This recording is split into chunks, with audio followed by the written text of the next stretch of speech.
Selamat datang di channel saya Serangga Gatal. Jangan lupa di like dan subscribe-nya. Oke, kita mulai. Di dojo, Su Yi duduk di sana dengan malas, dengan santai, memegang cabang persik yang dihiasi kelopak merah cerah, menutup matanya dan beristirahat. Sikapnya yang nyaman membuat Tang Yuyan dan Tang Baur benar-benar tenang. Di lapangan, semua orang di keluarga Tang gemetar dan panik. Dalam sekejap, seorang lelaki tua dengan jubah Konfusianisme dan gaya abadi muncul di dojo. Leluhur, Penatua Tang Jinfeng dan yang lainnya semua bersemangat, seolah-olah mereka telah menemukan tulang punggungnya. Anggota keluarga Tang lainnya yang menonton dari kejauhan semuanya lega dan bersemangat. Orang di sini adalah master peringkat Taiwu dari klan Tang kuno mereka, Tang Yuejin. Yang mengejutkan semua orang, setelah Tang Yuejin tiba, dia merapikan pakaiannya, berjalan ke depan, dan memberikan hadiah khusyuk kepada Su Yi. Junior Tang Yuejin, saya telah melihat Tuan Yongye. Ledakan. Terjadi keributan di lapangan, seperti ledakan. Semua orang terjebak di sana seperti sambaran petir. Lord Evernit. Di dunia ini, siapa yang bisa disebut terhormat oleh para leluhur, selain Kaisar Evernit? Tang Jinfeng dan tokoh besar lainnya dikejutkan dengan kulit kepala yang mati rasa serta tangan dan kaki yang dingin. Mereka menyadari bahwa kali ini mereka benar-benar ditendang. Di kursi rotan, Su Yi memejamkan mata dan beristirahat, seolah dia tidak sadar dan tidak pernah bereaksi. Suasananya senyap.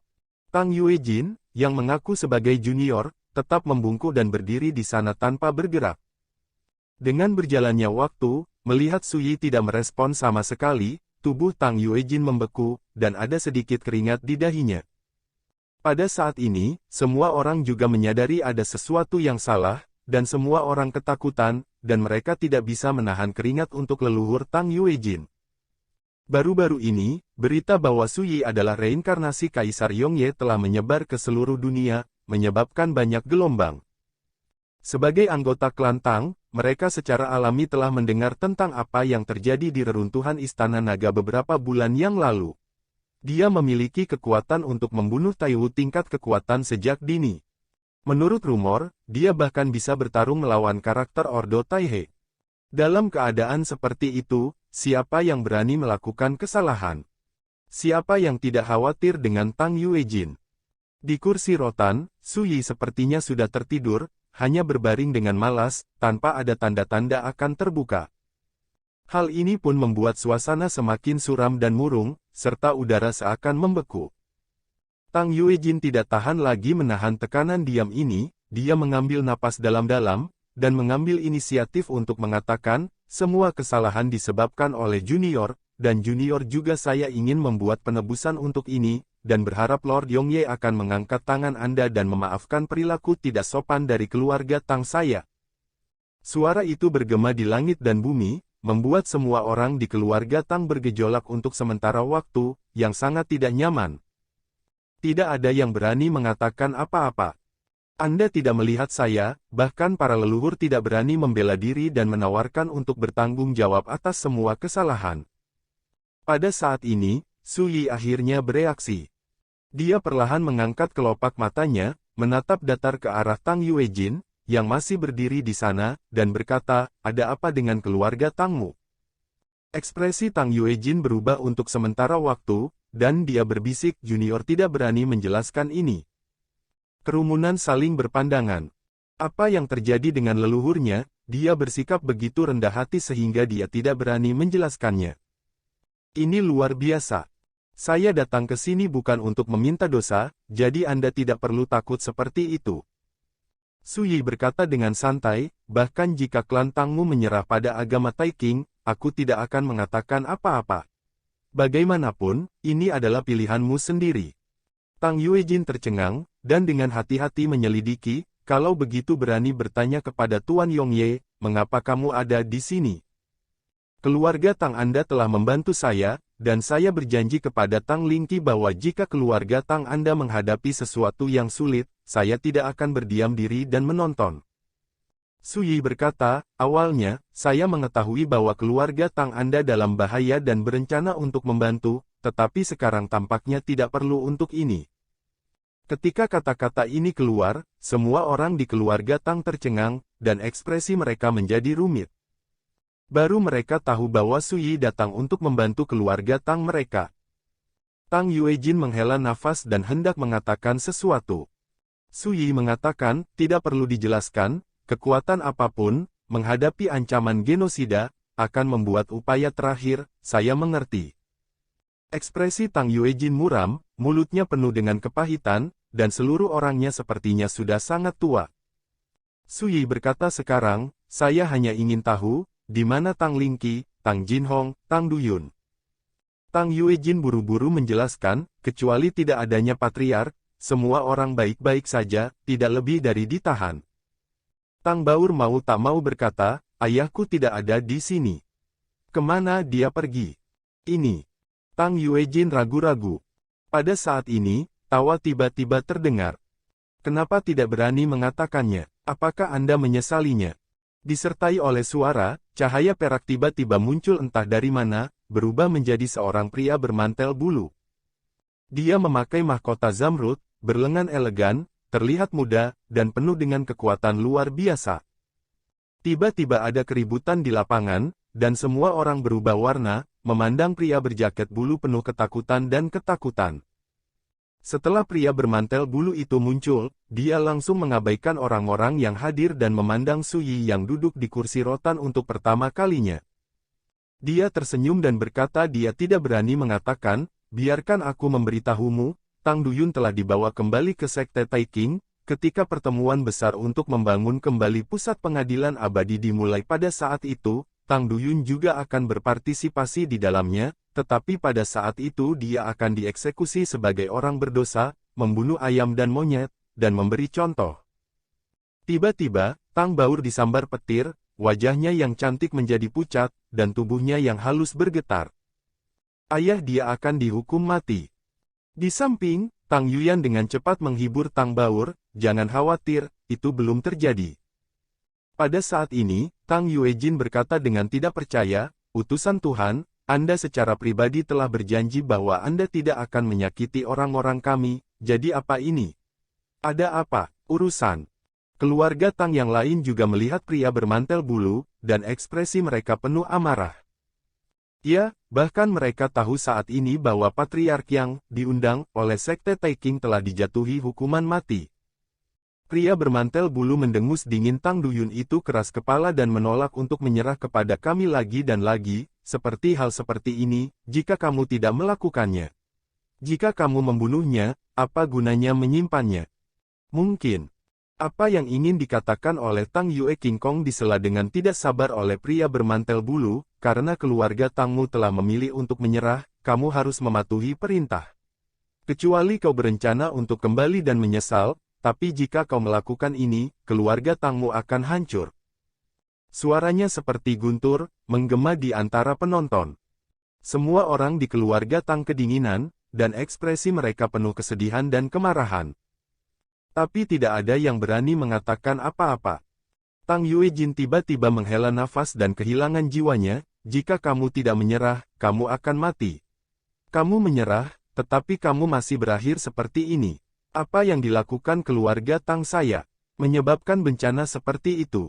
Dengan suara itu, setiap orang memiliki perasaan satu sama lain dan terlihat sedih. Tapi saya melihat pria bermantel bulu berkata perlahan ingin tahu alasannya. Lalu saya akan memberitahu Anda bahwa, pada konferensi perburuan langit, Su Yi secara brutal membunuh berbagai orang.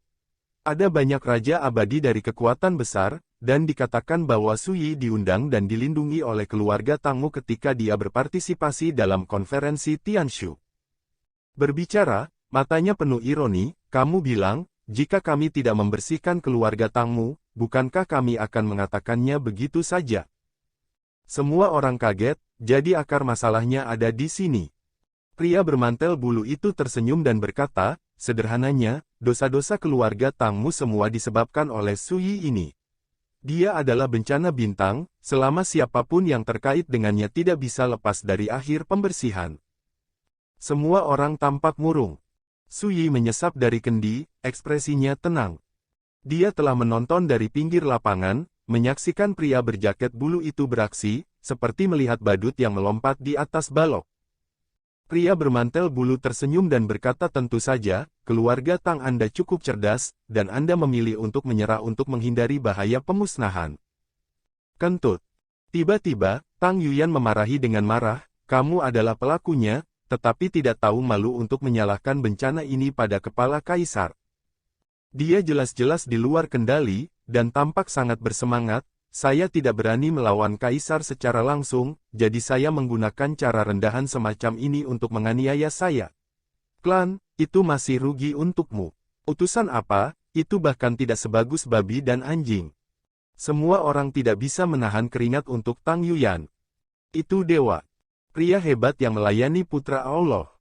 Benar saja, pria bermantel bulu menjadi muram dan menatap dingin ke arah Tang Yuyan, adapun aku, Tuan tidak mengingat penjahatnya, jadi biarkan saya Anda hidup sedikit lebih lama, dan kemudian hehe. Senyum jenaka itu membuat Tang Yuyan bergidik. Tidak ada lagi. Pada saat ini, Su Yi perlahan bangkit dari kursi rotan, menatap pria bermantel bulu dengan tenang, dan berkata, tidak peduli siapa kamu, tidak peduli siapa kamu, beraninya kamu berani lancang di depanku, di sini hari ini, kamu pasti akan mati, kataku. Suasana tiba-tiba menjadi membosankan.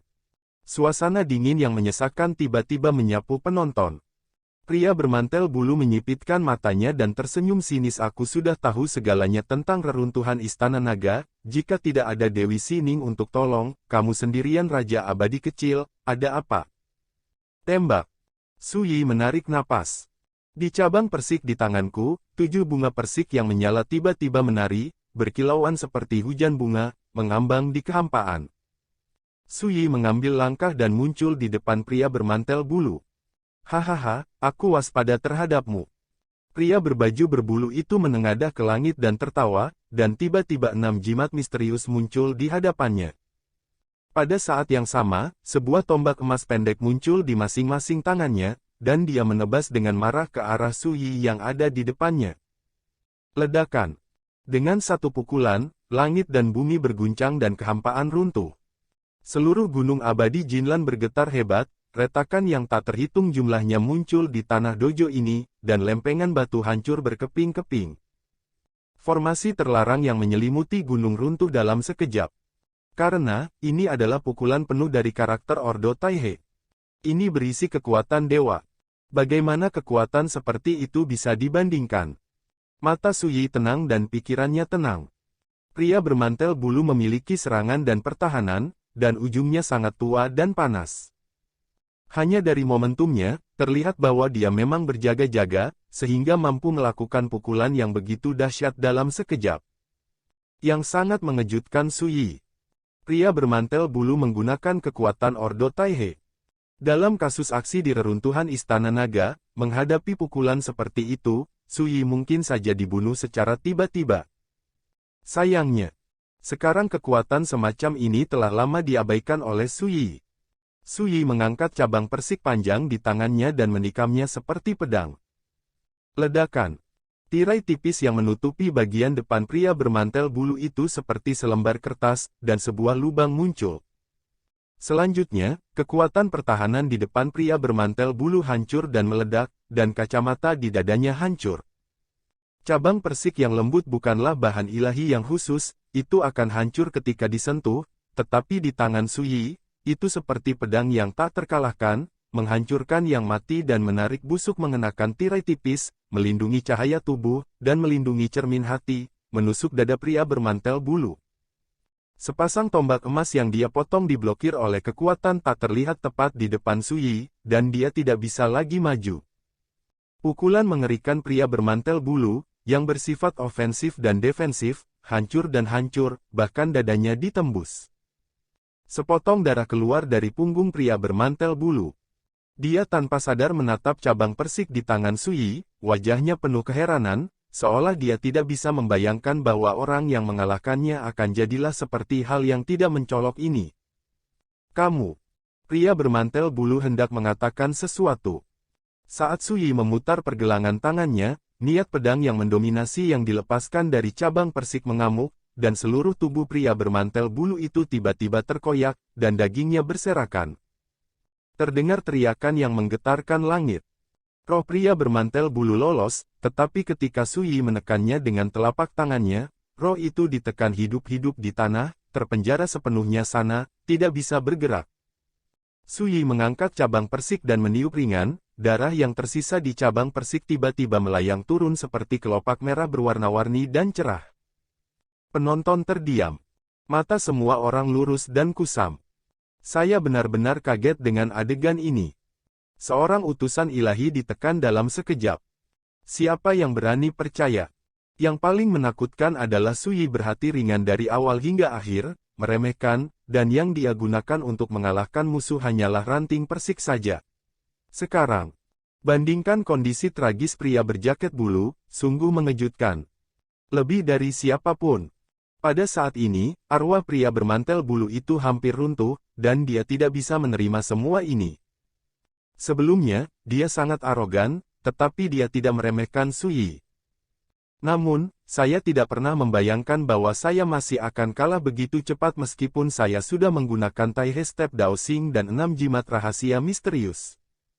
Sui menatap roh pria bermantel bulu, dan berkata, jika kamu ingin mati lebih bahagia, jawab beberapa pertanyaan. Pria bermantel bulu tampak kesal dan berkata, impian. Tahukah Anda siapa yang saya layani? Jika Anda membunuh saya, Anda dan semua orang di Tang keluarga akan. Ledakan. Sui menginjaknya dengan satu kaki, dan jiwa pria bermantel bulu hancur, dan dia mati. Kata-kata penuh ancaman berhenti di situ. Penonton terdiam. Semua mata yang melihat Sui seperti melihat Tuhan yang teguh. Sungguh keberadaan yang istimewa, tapi seperti semut, dia diinjak-injak sampai mati. Adapun ancamannya, dia sangat pucat dan tidak berdaya. Akhir ini benar-benar merongrong imajinasi orang. Sui mengangkat tangannya dan melemparkannya, cabang persik di tangannya dimasukkan ke celah tebing di kejauhan. Kemudian dia bertepuk tangan dan menatap Tang Yuejin, kamu tinggal, semua orang tersebar. Ketika dia berbicara, dia sudah duduk di kursi rotan, mengeluarkan kendi dan minum dengan bebas. Saya harus mengatakan, rasa Citos Liusia, anggur adalah rasa yang benar-benar unik. Segera, Sui mengetahui asal-usul pria bermantel bulu dari Tang Yuejin Ko. Nama pihak lain adalah Zhan Heng, mengikuti putra dewa bernama Fu Tianyi. Dan putra Tuhan ini, Fu Tianyi, terkait erat dengan Tai King. 3 hari yang lalu, Zhan Heng termasuk di antara 2 utusan ilahi yang dikirim oleh Sekte Tai King. Kehidupan suatu hari nanti. Bagi Sui, Fu Tianyi adalah nama yang sangat asing. Menurut pernyataan Tang Yuejin, dalam kurun waktu belakangan ini, di negeri 49 benua di negeri dongeng, telah muncul jejak-jejak sosok mirip dewa. Satu setelah lainnya. Saat ini, diketahui bahwa Tai King, Tai Yi, Shen Huo, dan pasukan tingkat raksasa lainnya masing-masing memiliki anak dewa.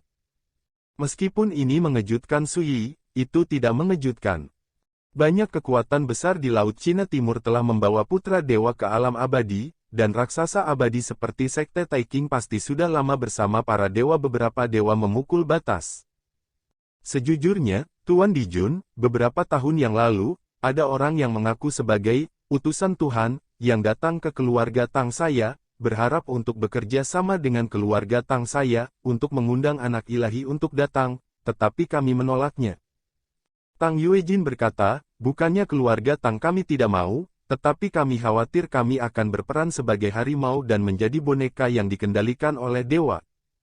Sui mengangguk dan berkata, keberuntungan dan kemalangan bergantung satu sama lain, melayani para dewa, dan diatur oleh para dewa. Pilihanmu sangat bijaksana. Bijaksana.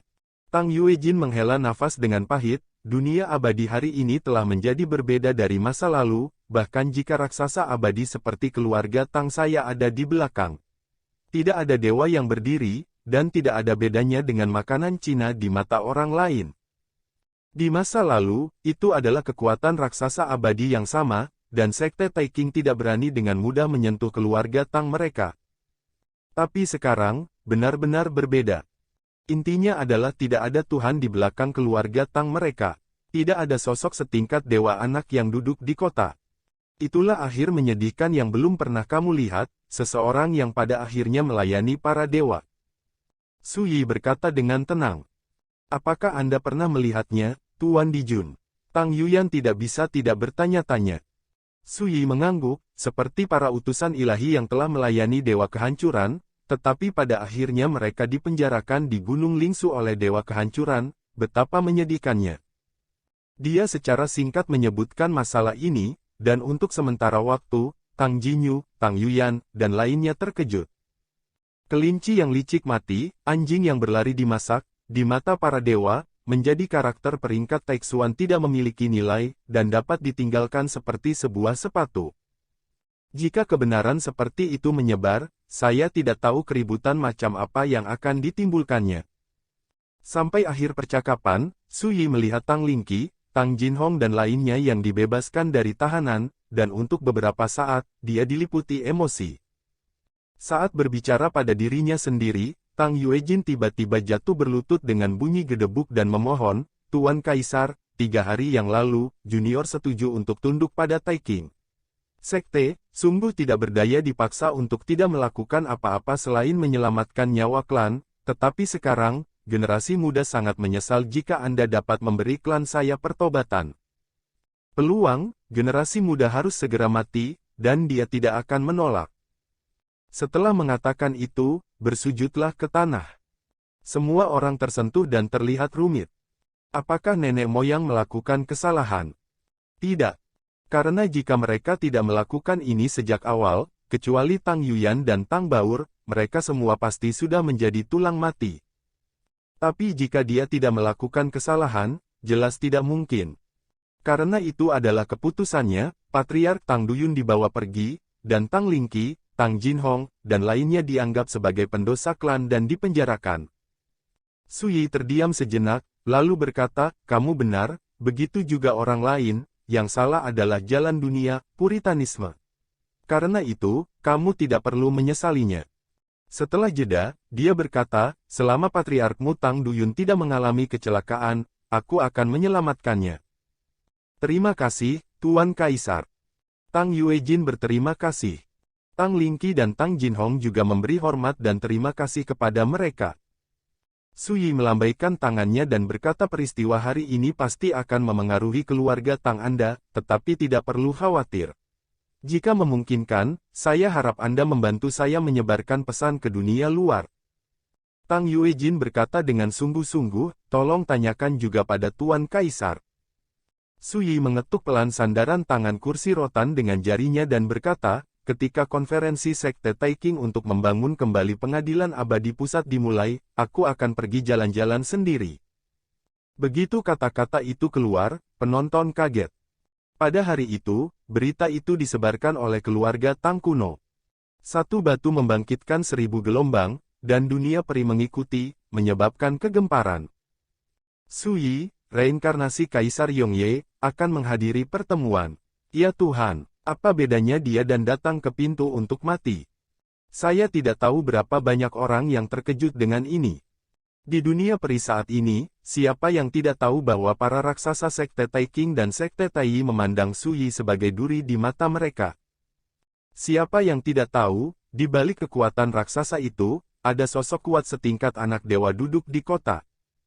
Bahkan, dunia telah lama dikabarkan bahwa tujuan Sekte Taiking membangun kembali pengadilan abadi pusat kali ini adalah untuk menargetkan Su Yi.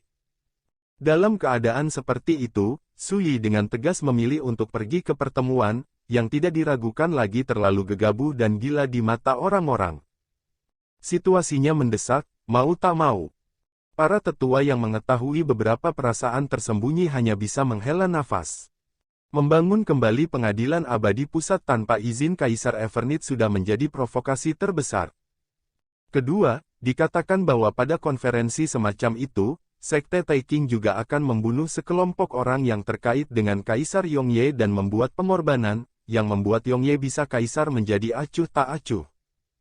Situasi di negeri dongeng ini memang akan mengalami pergolakan subversif. Dan konferensi untuk membangun kembali negeri dongeng pusat ini adalah awal dari pergolakan ini.